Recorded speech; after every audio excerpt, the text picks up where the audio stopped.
Hello and welcome. My name is Brian Richards and I'm the writer, creator, and producer of Hocus, How to Capture and Maintain Your Students' Interest Like Magic.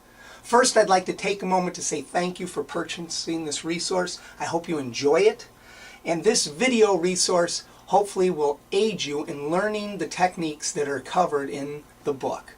What this video is intended to do is to go through the different techniques that we use in the first part of the book. And as you know, they're magic tricks with an object lesson. And I'm going to go through each of them and try to explain the details so that you can see me do them and better understand them for you to use in the classroom. Now, I'm not going to go through the whole effect itself. This is intended to be used with the book that you purchased, okay? So if you haven't, print out the first part of the book. That's why I broke it up into two sections. And this first part, we will address each of those object lessons, and I'll explain the props that are required and how to do it if there's any clarification that needs to be done during these videotapes. The first one is called I Know What You're Thinking. And in that example, I share a history lesson. I explain that you show an envelope and pull out 3 cards and explain that each one of these cards has one of the famous war. For example, the Vietnam War, World War II, and the Korean War.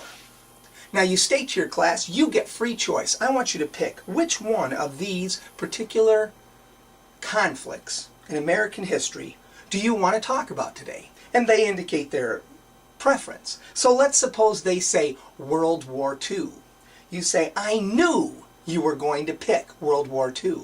And to prove it to you, look on the back of this card. And when they pick it up, they see that on the back it says, I knew you would pick World War II. Well, of course, most kids at this point are very curious, so they'll pick up the other 2 cards and look at them. And sure enough, there's nothing on the back of either of the other 2. You knew they would pick World War II. This is called a multiple out. Whichever one they pick, you have an answer for. In the first example, World War II, it's on the back of the card. If they were to say the Vietnam War, you wouldn't turn over the cards.